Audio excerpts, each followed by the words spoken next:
오늘 하나님께서 우리에게 주시는 말씀 느헤미야 1장 3절에서 11절 그리고 마태복음 5장 4절입니다. 교독하겠습니다. 하나님의 말씀입니다.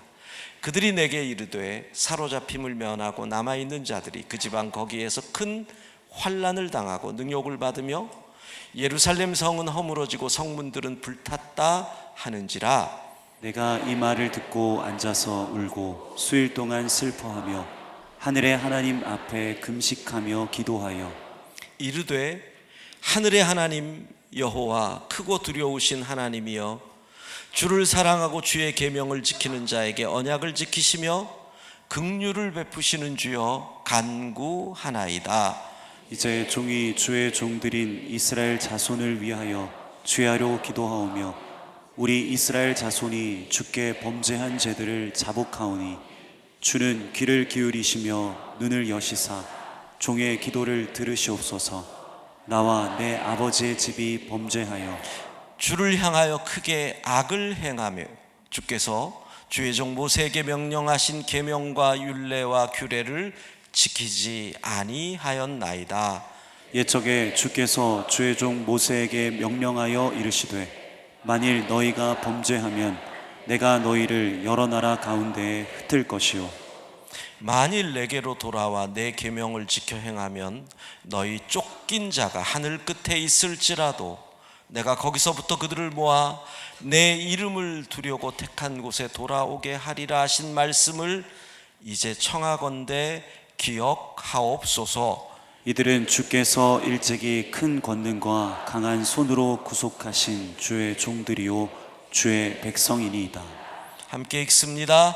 주여 구하오니 귀를 기울이사 종의 기도와 주의 이름을 경외하기를 기뻐하는 종들의 기도를 들으시고 오늘 종이 형통하여 이 사람들 앞에서 은혜를 입게 하옵소서 하였더니 그때 내가 왕의 술관원이 되었느니라.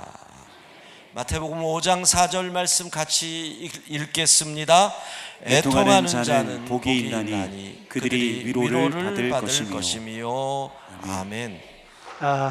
여러분 반갑습니다. 방금 소개받은 대로 저는 경기도 일산에 있는 거룩한 빛 광성교회를 담임하고 있는 곽승현 목사입니다. 방금 황성욱 목사님께서 많은 또 이야기를 해주셨는데요. 저 행복하게 목회 잘하고 있습니다. 좀 전에 우리 최재형 목사님 같이 왔어요. 우리 최재형 목사님이 저희 교회의 청년부 총괄로 한 3년 사역을 하고 지금은 이제 교구 사역으로 올라가서 이제 장년들의 사역으로 아주 열심히 잘하고 있는데요. 제가 잊지 못하는 것은 처음 청년부 사역자로 왔을 때 그 힙합을 하면서 본인을 소개를 했어요. 그 힙합 그룹에도 속해 있어요. 굉장히 보기가 드문 목사님이신데 보면 참 재능이 많습니다. 그림도 아주 탁월하게 잘 그리고요. 노래도 만들고 뭐 랩도 하고 뭐 여기서 야구까지 했다는 건 저는 잘 몰랐습니다. 야구를 또 이렇게 해서 또 지금까지 선교하는 귀한 일들이 벌어지고 있다는 거 이야기 들으면서 참 감사하고요. 또 이렇게 같이 와서 또 얼마나 감사한지 모르겠습니다. 참 그 어느 때보다 사실 지금 우리 성도들의 기도가 절실히 필요한 때라 생각하는데 바로 이때에 우리 상동 영광교회 우리 성도님들이 이렇게 한 자리에 모여서 함께 기도하는 것 이게 참으로 얼마나 감사하고 또 축복된 자리가 아닌가 그런 생각이 듭니다. 참 이 귀한 자리에 부족한 저를 또 불러주시고 또 함께 말씀을 나눌 수 있도록 허락해 주신 우리 당회와 또 우리 목사님께 깊은 감사를 드립니다. 분명히 이번 2025년 베이스 캠프 기도회를 통해서 우리 하나님께서 우리 영광교회 가운데 놀라운 은혜를 베풀어 주실 줄로 믿습니다. 이 교회뿐만 아니라 여러분들의 기도로 말미암아 우리 대한민국 땅에 새로운 은혜가 임할 줄로 믿습니다. 한국 교회 가운데서도 새로운 은혜가 부어질 줄로 믿습니다. 다음 세대 가운데서도 하나님의 은혜가 부어질 줄로 믿습니다. 무엇보다도 이 자리에 앉아 계신 여러분 모두에게 이 베이스 캠프를 통해서, 베이스 캠프 기도회를 통하여 하나님의 새로운 은혜와 역사가 있게 될 줄로 믿습니다. 저는 고향이 제주도입니다. 요즘 제주도가 좀 대세인 것 같습니다. 저는 고향이 제주도이고 제주에서 쭉 성장했고요. 우리 황성훈 목사님도 한때 제주도에서 한 7년 동안 목회하셨고, 또 내일 오시는 또 목사님 또한 우리 제주 성안교회에서 정말 목회를 잘하고 계시는 목사님이세요. 최근에 한 유명한 드라마가 이렇게 유명해지면서 제주 방언이 굉장히 뜨고 있습니다. 폭삭 소가수다. 제가 엘리베이터를 타고 오는데 박보검이어야 되는데, 아이유여야 되는데, 아무튼 그 패러디한 청년부에서 뭐 수련회가 있는 것 같은데, 폭삭 소가수다, 이 말이 아주 유명해졌어요. 여러분, 폭삭 소가수다라는 말의 뜻이 뭔지 아십니까? 이 말의 뜻은요, 수고 많으셨습니다, 수고하셨습니다라는 말이에요. 폭삭 소가수다. 이 발음을 잘 하셔야 됩니다. 폭삭 사갔습니다 이렇게 하면 큰일 납니다. 소갓과 삭은 것은 좀 다른 겁니다. 자, 우리 옆 사람에게 한번 이 말로 인사를 해보도록 하겠습니다. 우리 옆 사람 손을 꼭 잡으면서 폭삭 소가수다. 폭삭 소가수다. 앞뒤로 보면서 폭삭 소가수다. 폭삭 소가수다. 네. 성도 여러분, 이번 베이스캠프 기도회 여러분 기대가 되십니까? 금요일부터 마커스 찬양팀이 와서 아주 뜨겁게 찬양을 하고, 어제 또 우리 담임 목사님께서 또 이렇게 기도회를 여시고, 제가 이게 두 번째 강사로 오게 됐는데요. 제가 말씀을 준비하면서 하나님께서 저에게 특별히 주신 말씀이 있습니다. 오늘 본문하고도 깊이 연결된 말씀이기도 하지만, 이번에 이 베이스캠프 기도회에 참여하시는 우리 성도 여러분들이 기도할 때마다 반드시 붙들고 기도해야 될 하나님의 약속의 말씀입니다. 그게 무엇이냐? 역대하 7장 14절의 말씀이에요. 여러분, 이 말씀을 우리 큰 소리로 함께 봉독하겠습니다. 내 이름으로 일컫는 내 백성이 그들의 악한 길에서 떠나 스스로 낮추고 기도하여 내 얼굴을 찾으면 내가 하늘에서 듣고 그들의 죄를 사하고 그들의 땅을 고칠지라. 아멘. 다시 한번 읽겠습니다. 다시 한번 시작. 내 이름으로 일컫는 내 백성이 그들의 악한 길에서 떠나 스스로 낮추고 기도하여 내 얼굴을 찾으면 내가 하늘에서 듣고 그들의 죄를 사하고 그들의 땅을 고칠지라. 아멘. 성도 여러분, 상한 이 땅을 고치시는 분이 누구십니까? 하나님이십니다. 하나님이 상한 이 땅을 고치십니다. 하나님께서 상한 대한민국 땅을 고치십니다. 하나님께서 상한 한국교회를 고치십니다. 하나님께서 상한 우리의 공동체와 우리의 가정과 우리의 직장과 우리의 학교를 고치십니다. 그렇다면 무엇으로 고친다라는 것일까? 무엇으로 고친다는 것일까? 내 백성, 내 이름으로 일컫는 내 백성의 기도를 통하여 내가 이 땅을 고치리라 우리 하나님께서 말씀하고 있습니다. 그런데 여러분이 이 말씀을 자세히 들여다보면 하나님께서 자기 백성이 무조건 기도한다고 무조건 이 땅을 고친다고 말씀하고 있지 않습니다. 여기에 세 가지 조건이 충족되어야 된다 말씀하고 있어요. 첫 번째가 뭐냐? 악한 길에서 떠나야 한다고 말씀하고 계십니다. 다시 말해서 회개하라 말씀입니다. 회개하라. 이것을 뒤집어서 말한다면 하나님의 백성이 악한 길에서 떠나지 않으면 하나님께서 이 땅을 고칠 수 없다라는 것입니다. 두 번째로 마음을 낮추고 겸손해야 한다라고 말씀하고 있습니다. 겸손하고 가난한 마음으로 기도하지 않으면 우리 하나님께서 이 땅을 고칠 수 없다고 말씀하고 있어요. 셋째로 하나님의 얼굴을 찾아야 한다라고 말씀하고 있어요. 하나님의 얼굴을 찾는다는 게 뭘까요? 하나님의 얼굴을 찾는다. 그것은 하나님의 자비하심, 하나님의 긍휼하심, 하나님의 사유하심을 구한다라는 의미인 것입니다. 그리할 때 우리 하나님께서 우리의 기도를 들으시고 이 땅을 뭐 하신다고요? 고치신다 약속하고 계십니다. 우리 젊은 아빠들은 아마 경험해 봐서 좀 아실 겁니다. 우리 젊은 아빠들이 어린 자녀에게 꼼짝하지 못하고 이 자녀들의 말을 들어줘야 되는 경우가 있습니다. 어떤 경우가 그럴까요? 아빠, 약속했잖아요. 이 말. 아빠, 지난번 약속하셨잖아요.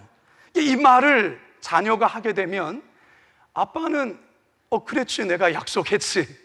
그래서 그 말을 응답해야 되는 거죠. 들어줘야 된다는 겁니다. 그것을 안 지키면 신뢰에 큰 손상이 있기 때문에 아이와 자녀와 약속한 것에 대해서 우리 부모는 잊었다 할지라도 자녀가 아빠 그때 아빠 약속하셨잖아요. 그러면 그거 들어주셔야 하는 것입니다. 우리 하나님도 마찬가지입니다. 하나님 약속하셨잖아요. 하나님, 내 이름으로 일컫는 내 백성이 그들의 악한 길에서 떠나 스스로 낮추고 기도하여 내 얼굴을 찾으면 내가 하늘에서 듣고 그들의 죄를 사하고 그들의 땅을 고친다고 하나님 약속하셨잖아요. 여러분이 이번 베이스캠프 기도회 가운데 여러분 이 카드를 여러분 잘 사용할 수 있기를 바랍니다. 하나님 약속하셨잖아요. 하나님 말씀하셨잖아요. 따라서 하나님 그 약속대로 말씀대로 응답해 주셔야 되잖아요. 그래서 여러분 역대하 7장 24절의 말씀을 여러분들이 잘 붙들며 기도하실 수 있기를 주님의 이름으로 축원합니다. 놀랍게도요, 이 말씀을 따라 하나님의 선한 역사를 실제로 이룬 인물이 있습니다. 제가 오늘 여러분들과 함께 나누게 될 바로 이 느헤미야에서의 주인공인 느헤미야입니다. 느헤미야는 무너진 예루살렘 성벽을 단 52일 만에 재건한 아주 놀라운 일을 해낸 아주 위대한 사람입니다.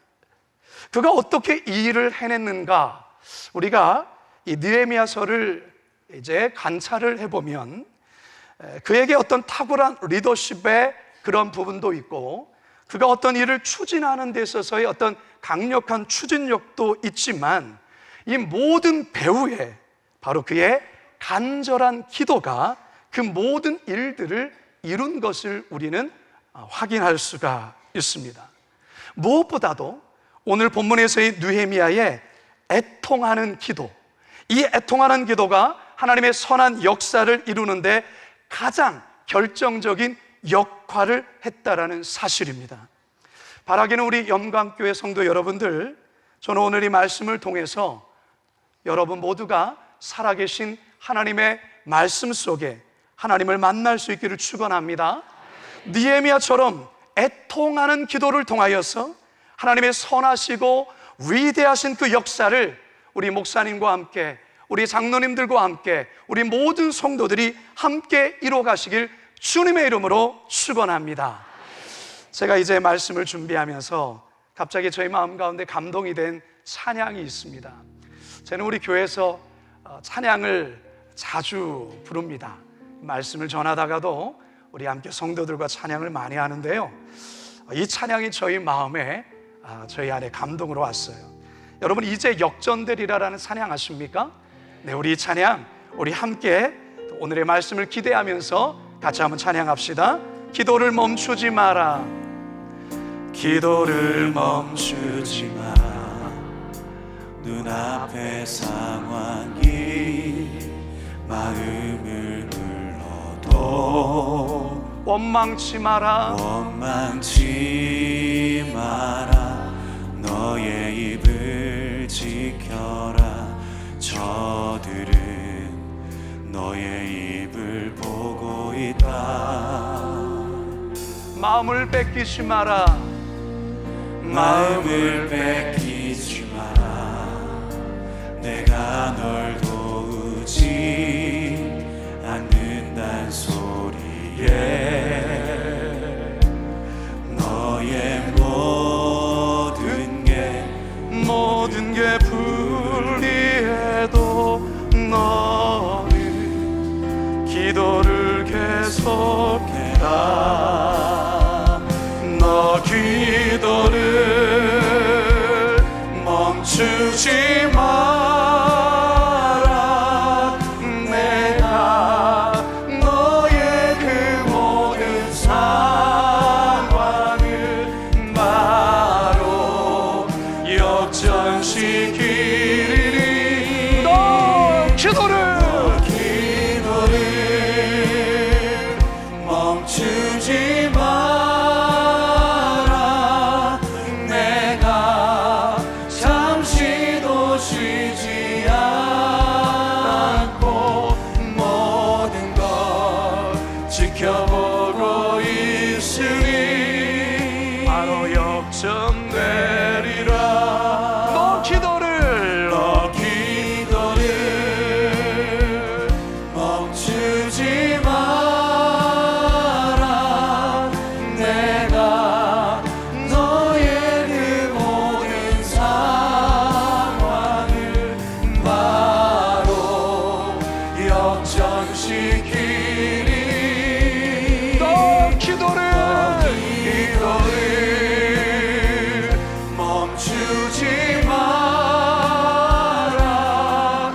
내가 잠시도 쉬지 않고 모든 걸 지켜보고 있으니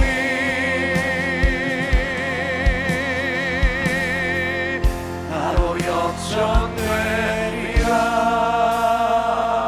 할렐루야. 우리의 삶에 역전시킬 그 하나님께 영광의 박수로 찬양 드립시다. 할렐루야. 하나님, 그 하나님을 찬양합니다. 그 하나님을 신뢰합니다. 아멘, 아멘. 여러분, 역전의 하나님을 믿으십니까? 그 하나님을 신뢰하십니까? 그 하나님이 여러분과 함께함을 믿습니까? 그 하나님께서 창동 영광교회 함께함을 믿습니까? 맞습니다. 우리 하나님 여러분과 함께하시고 여러분 교회에 함께하고 계십니다. 이스라엘 역사를 한마디로 표현할 때에 이스라엘 역사는 고난의 역사다, 시련의 역사다, 이렇게 말할 수가 있습니다. 참 이스라엘은 너무나도 많은 인생에 또 역사에 많은 고난이 있었습니다. 애굽 땅에서 430년이라는 이 어마어마한 시간 속에 노예라는 노예 삶을 살았습니다. 물론 하나님의 구원하심과 또 모세의 인도함에 따라 출애굽을 하게 되었죠. 기원전 726년경에 북이스라엘은 강대국인 아수르에 의해 멸망하게 됩니다. 남은 자들은 이방인과의 강제 결혼을 통해서 피가 섞이는 수치를 겪게 되죠. 남유다는 북이스라엘이 멸망한 이후에 약 120여 년간 위태위태한 나라를 유지하며 오다가 기원전 587년경에 바벨론에 의해 결국 멸망하게 됩니다. 많은 사람들이 죽었습니다. 그 가운데 살아남은 자들은 그 먼 이국 만리 땅인 바벨론까지 포로로 끌려가 그곳에서 살게 됩니다. 이처럼 이스라엘 역사는 고난의 역사요, 시련의 역사였습니다. 사실 우리나라는 안 그렇습니까? 우리나라와 이 이스라엘 역사를 보면 비슷한 점이 참 많다는 것을 느끼게 됩니다. 그러나 고난과 시련이 있었지만 하나님의 놀라운 반전의 역사, 하나님의 놀라운 역전의 강력한 역사가 이스라엘의 역사 가운데 반드시 있었다라는 것입니다. 예레미야 선지자의 예언대로 바벨론에 끌려간 지 70년에 만에 이 페르시아의 고레스 대왕의 칙령에 따라서 약 5만여 명에 이르는 49,897명의 유대인들이 유대 땅으로 돌아옵니다. 이렇게 1차로 돌아온 이 유대 백성들은 황폐하고 무너진 예루살렘 성전을 다시 재건하는 일을 감당합니다. 그로 약 80년이 지난 주전 458년경 아닥사스다 1세 때에 학사 겸 제사장인 에스라가 약 1754명의 유대 백성들을 이끌고 2차로 예루살렘으로 돌아옵니다.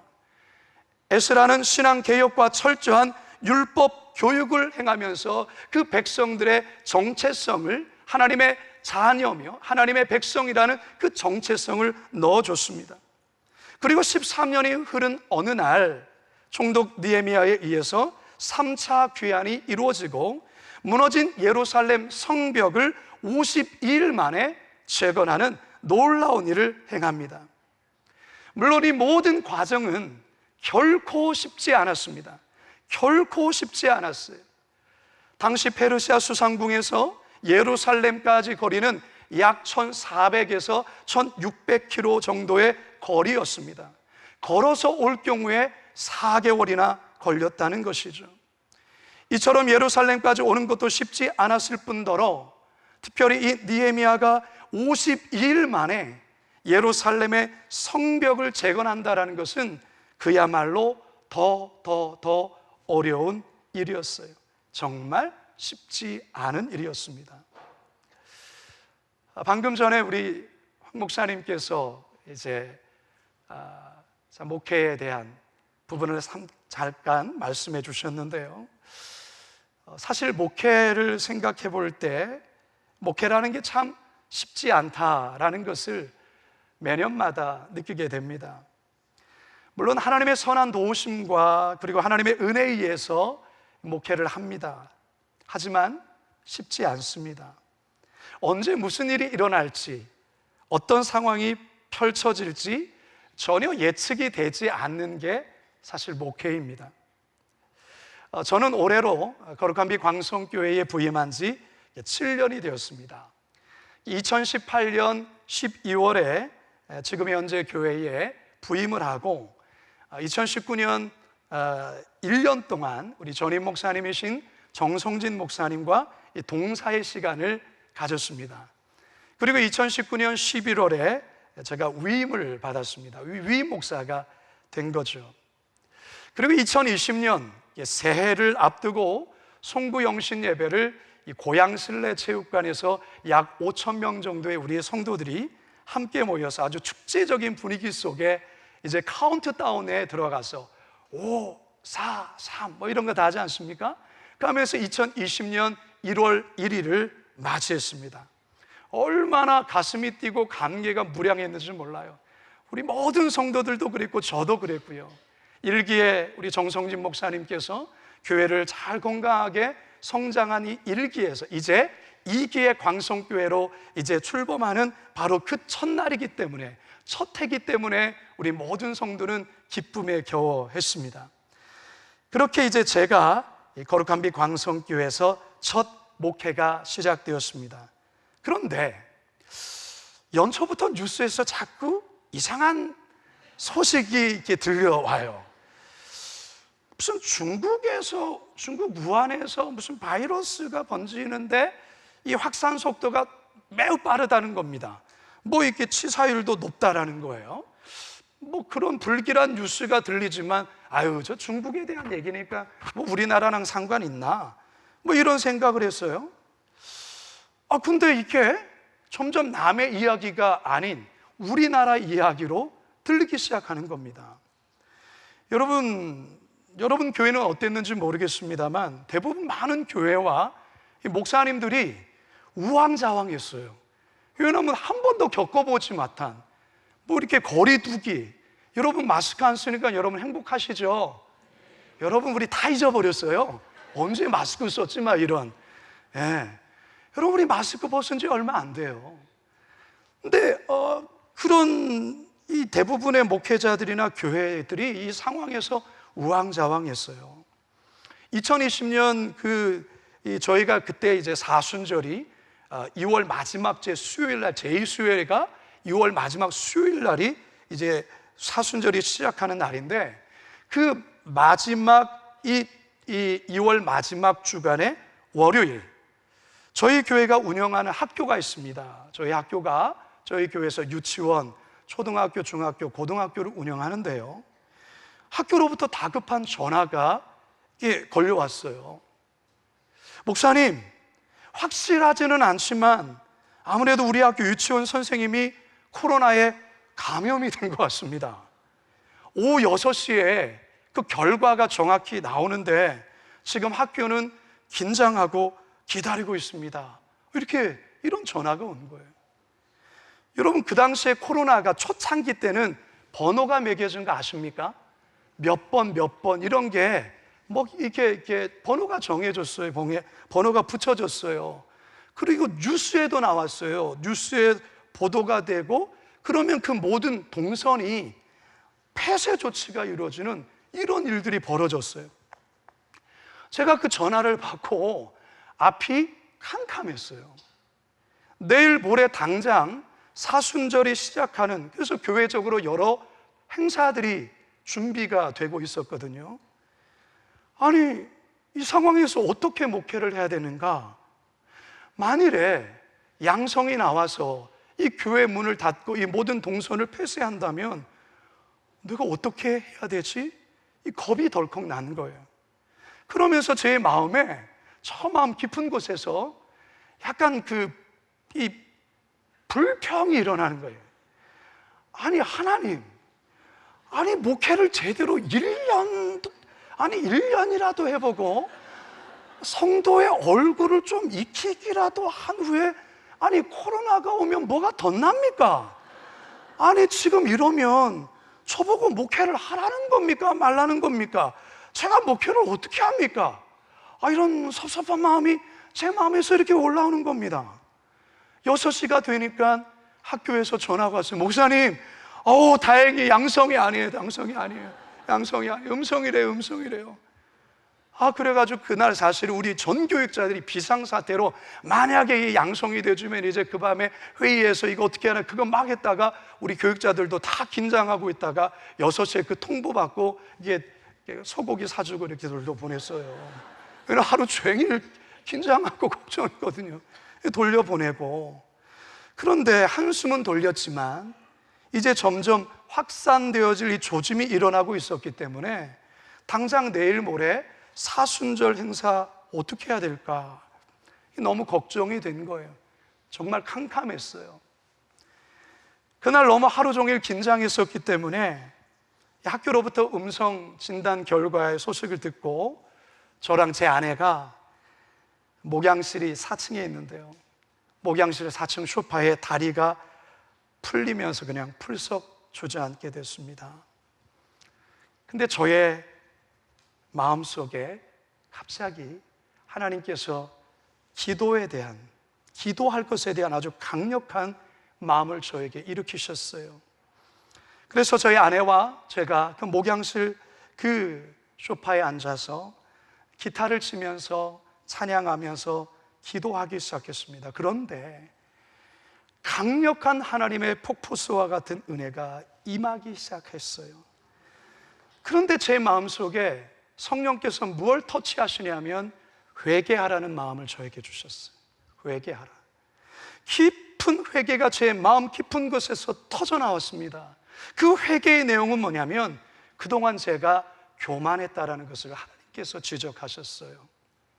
제가 교만하다는 거였어요. 교만했다라는 거예요.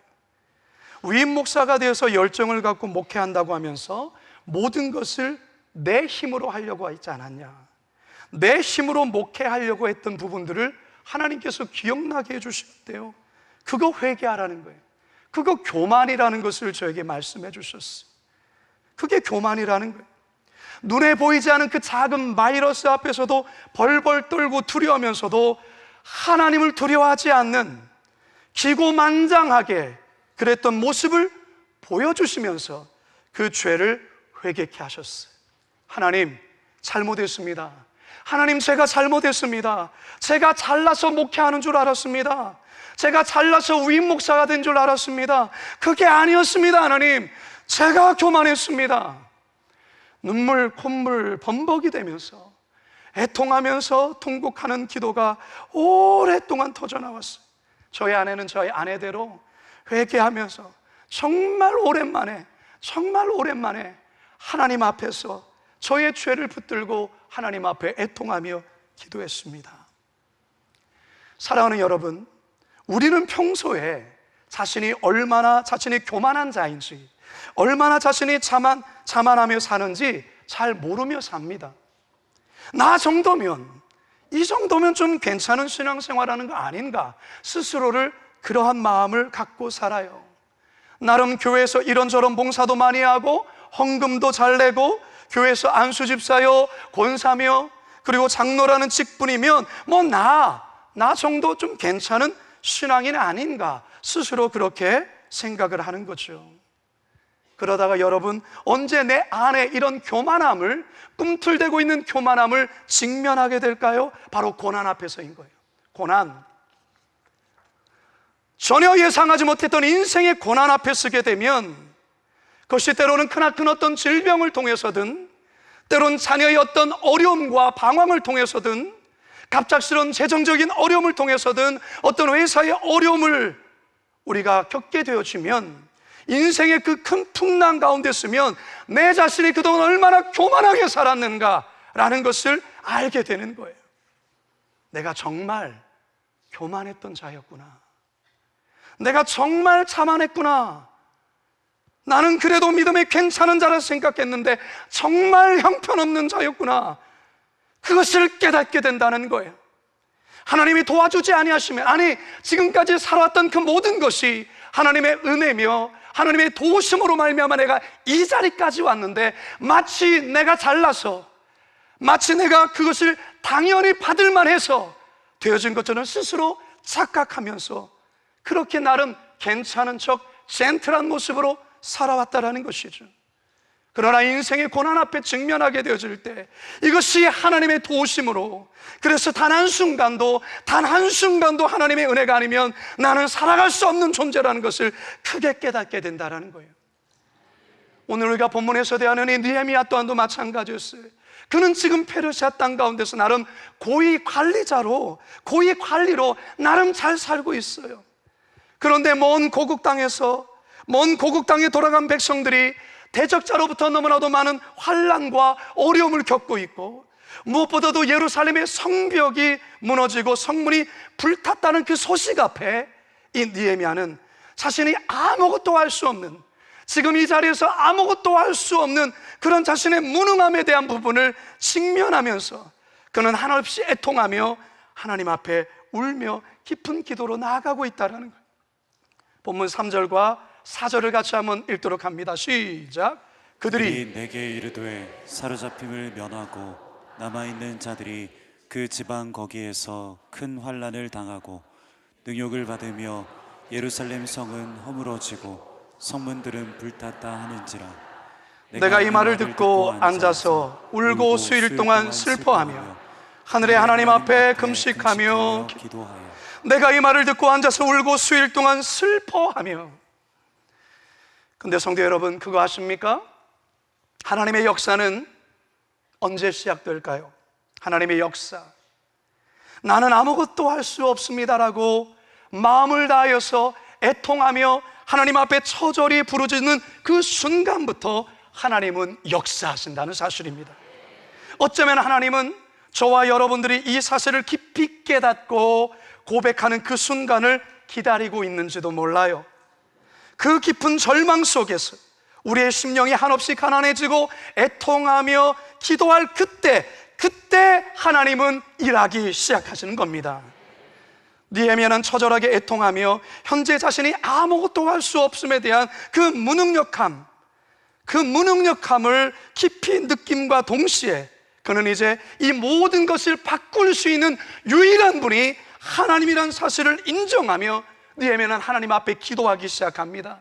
6절과 7절을 함께 읽겠습니다. 시작. 이제 종이 주의 종들인 이스라엘 자손을 위하여 주야로 기도하오며 우리 이스라엘 자손이 주께 범죄한 죄들을 자복하오니 주는 귀를 기울이시며 눈을 여시사 종의 기도를 들으시옵소서. 나와 내 아버지의 집이 범죄하여 주를 향하여 크게 악을 행하여 주께서 주의 종 모세에게 명령하신 계명과 율례와 규례를 지키지 아니하였나이다. 아멘. 느헤미야는 하나님 앞에 기도하면서 제일 먼저 자신의 지은 죄뿐만 아니라 자신의 집안과 자신의 가문과 그리고 자신의 민족, 자신의 조상들이 지은 죄에 대하여 하나님의 말씀을 어기며 하나님의 율법을 지키지 아니하며 자기의 마음대로 교만하며 살았던 그 삶에 대한 죄를 하나하나 낱낱이 고백하며 처절히 참회하며 회개하기 시작합니다.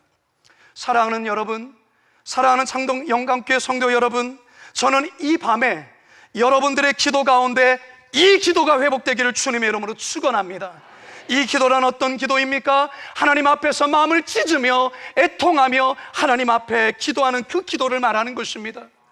그동안 내가 살아왔던 삶을 돌아보니 내가 이렇게도 교만한 자였구나, 내가 거들먹거리며 살았구나, 내가 괜찮은 사람인 척하며 나도 모르게 그렇게 살았구나, 그런 자신의 실체를 직면하며 하나님의 은혜가 아니고서는 도무지 살 수 없었다라는 사실을 이 밤에 다시 한번 깊이 경험하며 하나님께 나아가는 밤이 되기를 주님의 이름으로 축원합니다.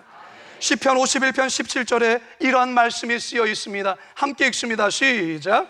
하나님께서 구하시는 제사는 상한 심령이라. 하나님이여, 상하고 통회하는 마음을 주께서 멸시하지 아니하시. 하나님께서 원하시는 예배가 있다면 그것은 좋은 사운드와 그리고 갖춰지는 어떠한 시스템에서의 드려지는 예배가 아니라 상한 심령으로, 그 상한 심령으로 통회하며 하나님 앞에 나아가는 자들의 그 예배를 하나님께서 멸시하지 아니하시고 받으신다라는 거예요. 오늘 이 밤에 그 마음의 상함과 애통함으로 하나님께 나아가는 자를 하나님이 주목하실 것입니다. 하나님께서 그를 통하여 하나님의 위대하고 놀라운 일을 오늘부터 시작하실 것입니다. 악인의 꾀를 쫓던 삶, 죄인의 길에 섰던 삶, 오만한 자의 자리에 앉았던 삶, 내 안에서 그런 죄를 발견하는 것뿐만 아니라 우리의 공동체가 지은 죄까지도 우리는 하나님 앞에 함께 회개해야 합니다.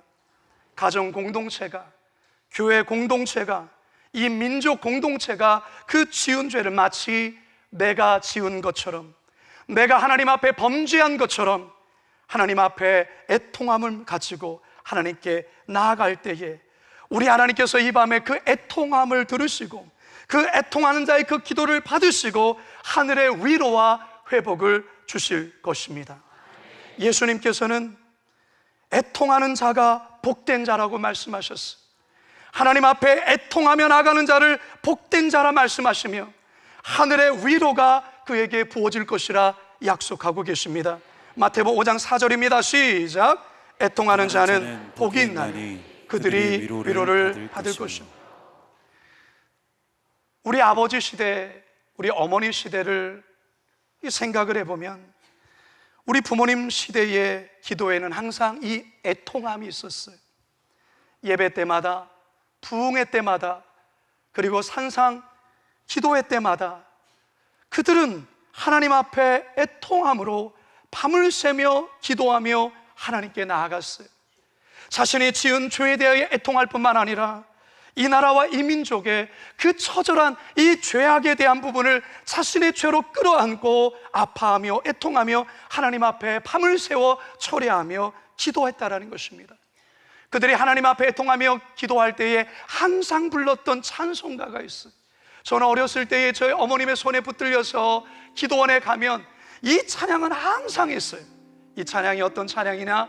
여러분도 잘 아는 찬송입니다. 천부여 의지 없어서 손들고 옵니다. 우리 이 시간에 이 찬양 우리 한번 마음을 다해서 한번 같이 한번 고백하며 나가기 원합니다. 천부여 의지 없어서, 천부여 의지 없어서 손들고 옵니다. 주 나를 외면하시면 나 어디 가리까. 내 죄를 씻기 위하여 피 흘려 주시니 곧 회개하는 마음으로, 회개하는 마음으로 주 앞에 옵니다. 배움 전부터 계신 주께서 영축을 죄인을 손을 높이 들고 함께 찬양할까요? 영축을 여기는 보혈로 구해 주시니 그 사랑하던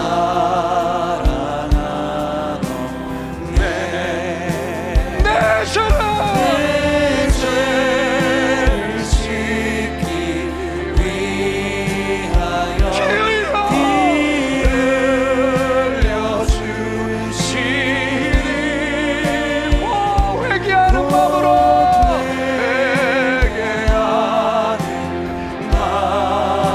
주 앞에 옵니다. 나 예수 의지함으로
내 죄를 씻기 위하여 피 흘려 주시니 고백해야 마음으로 주 앞에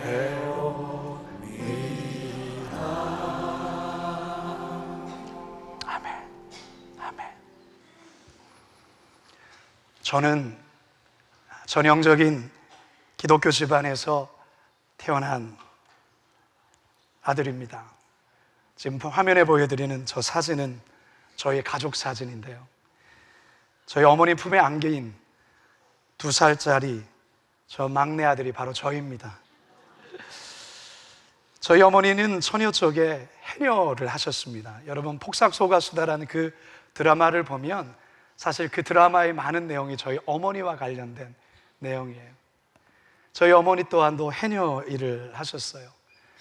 19살 때 저희 아버지를 만나 결혼하기 전까지 그렇게 해녀 일을 하다가 저희 아버지가 결혼을 하고 이제 해녀 일은 그만두고 동문시장이라는 시장에서 동태, 생선 중에 동태를 파는 장사를 하셨습니다. 이제 화면 내려주셔도 됩니다. 저희 아버지는 그 제주도가 화산섬이지 않습니까? 돌이 많아요.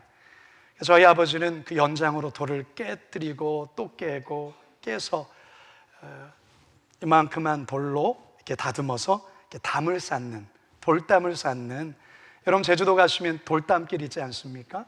그거 그냥 막 쌓는 거 아니거든요. 기술이 필요한 거예요. 그 돌담을 쌓는 일을 평생을 하셨어요. 방금 보여드린 사진에 보면 아들만 5으로 이렇게 나와 있습니다. 아들만. 저희 집안은 독수리 오형제라고. 제가 막내인데요. 근데 사실 저희 집안에는 첫째가 딸이 있었습니다. 저에겐 누님이겠죠. 제가 태어나기 전의 일입니다. 사실 저희 집안으로서는 굉장히 아픈 얘기입니다. 원래 저희 집안은 사남 1녀였는데 누님이 중학교 1학년이 되던 해에 원치 않은 사고로 인해서 시름시름 앓다가 결국 하나님 나라로 가게 된 그런 큰 아픔이 저희 가정에 있습니다. 저희 집안의 유일한 딸이고 그것도 중학교 1학년 14살의 나이에 이 딸을 먼저 보내는 그 부모의 심정이 어떠하겠습니까? 이루 말할 수 없는, 겪어보지 않고서는 이루 말할 수 없는 아픔이죠. 저희 어머니가 도무지 딸을 마음에서 떠나보내지를 못하는 것입니다. 그래서 저희 어머니도 아프기 시작했습니다. 마음의 병이 찾아온 거죠. 저희 아버지께서 저희 어머니를 보니까 걱정이 되는 거예요. 겁이 나는 거예요. 저러다가 딸 따라가면 어떻게 되나. 그런 걱정하는 생각 속에 갑자기 든 생각은 늦둥이 딸을 낳으면 큰딸에 대한 아픔을 잊어버리지 않을까. 그렇게 해서 딸을 바랬는데 태어난 게 바로 제가 태어난 거예요. 딸이 태어나야 되는데 아들인 저가 태어난 거죠. 제가 그러한 태생의 비밀이 저에게 있습니다. 어릴 적에 한참 잠을 자고 있으면 이른 아침에 저희 어머니가 새벽 예배를 갔다 오고서 자고 있는 자녀들 머리맡에서 자녀들의 이름을 하나하나 불러가며 기도를 합니다. 늘 작은 목소리로, 그러나 항상 우는 목소리로 기도하셨어요. 하나님, 저는 이 자녀들을 키울 능력이 없습니다. 하나님, 우리 자녀들 하나님이 책임져 주셔야 합니다. 하나님, 도와주십시오. 하나님의 이 자녀들의 삶을 도와주십시오. 저는 그 소리가 지금 수십 년이 지났지만 그 기도의 소리는 아직도 저의 뇌리에 남아 있습니다. 항상 하나님 앞에 기도할 때마다 그 마음에 애통한 마음을 가지고 저희 어머니는 하나님 앞에 늘 눈물로 기도했습니다. 사실 저는 모태신앙이지만 어렸을 때는 그냥 재미로 그저 습관 따라서 교회를 다녔어요.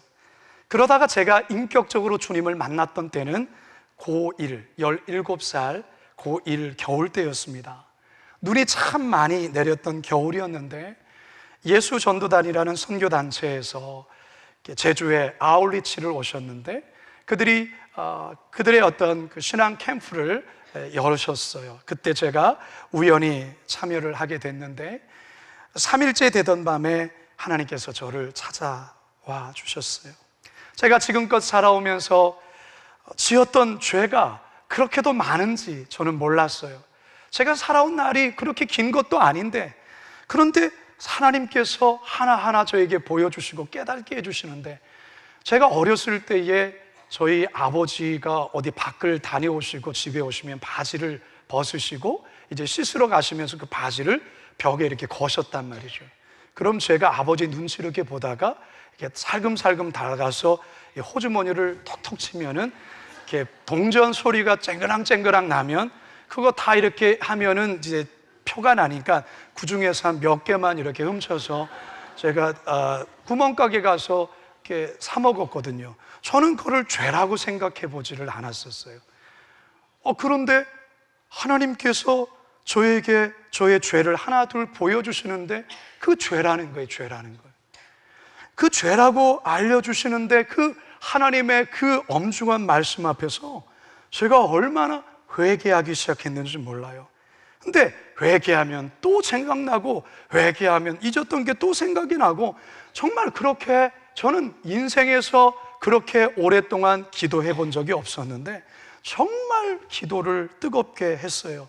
눈물 콧물 범벅이 되면서요. 근데 어느 순간 저가 지금까지 살면서 그 지은 모든 죄가 마치 눈이 녹듯이 다 녹았고, 예수님께서 흘리신 그 보혈이 바로 나의 모든 죄를 씻어주셨다라는 그 확신이 마음에 부어지기 시작하면서 알 수 없는 마음의 평안과 기쁨이 몰려오는데 주체할 수가 없는 거예요.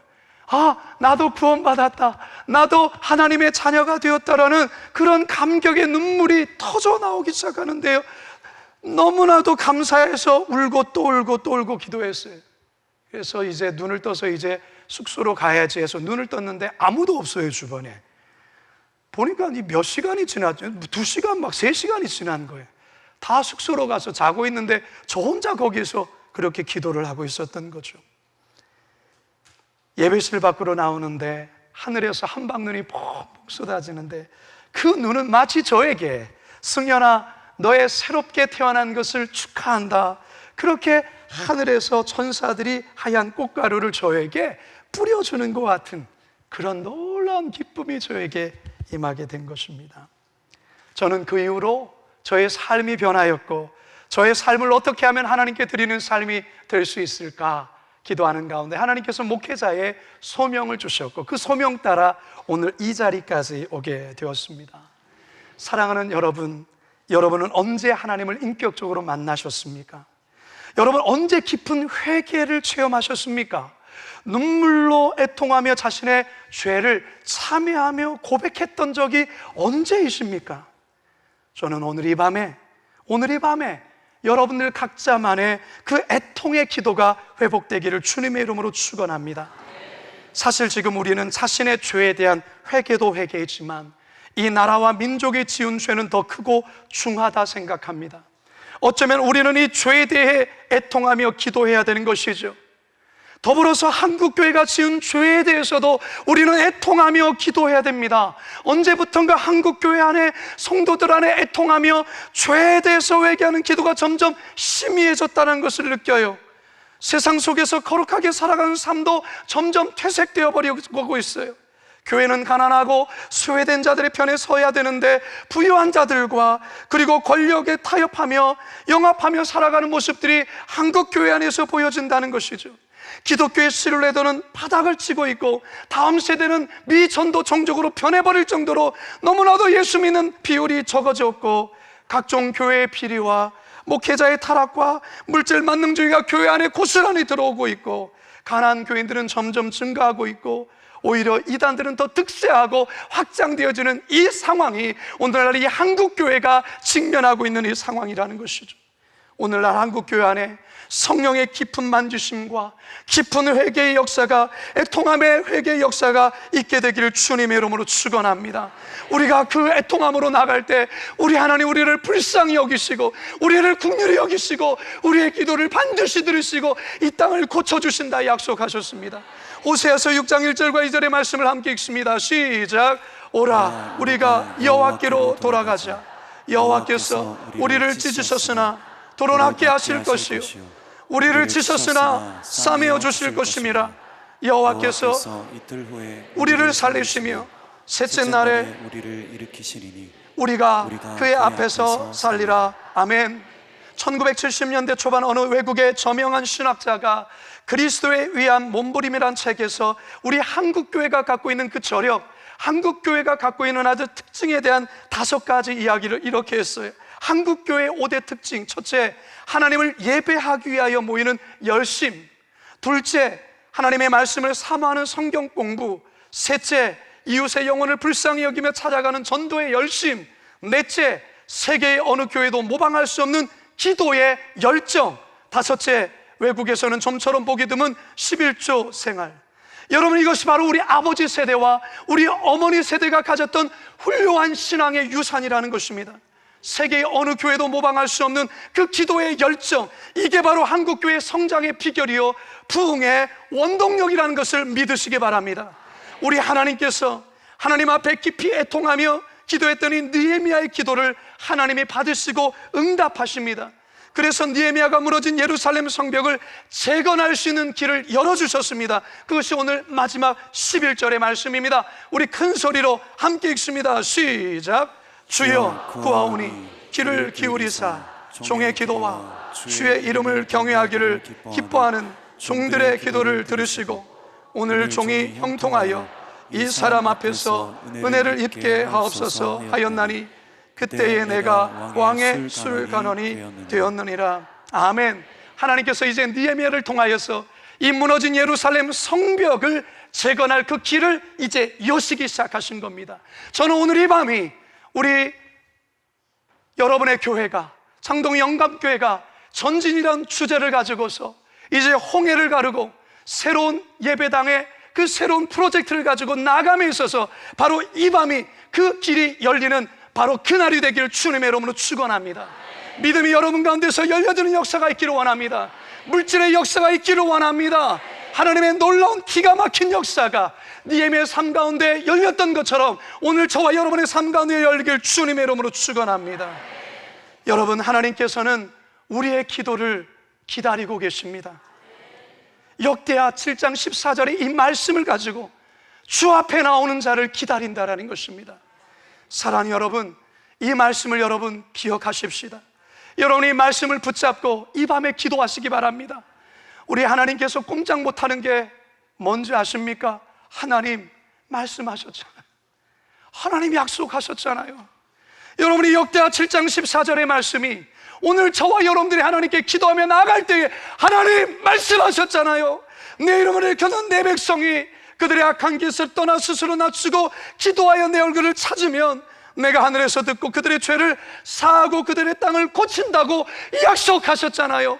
신실하신 하나님 역사하여 주시고 이루어 주십시오. 이 땅을 고쳐주시고 우리의 가정을 고쳐주시고 우리 다음 세대 자녀들을 고쳐주시고 하나님 우리 교회를 고쳐주시옵소서. 이 놀라운 기도의 은혜가 우리 모두에게 있음으로 인하여 창동 영광교회 성도님들, 우리 목사님과 더불어서 멋진 전진이 여러분의 인생 가운데 펼쳐지기를 주님의 이름으로 축원합니다. 축원합니다. 축원합니다.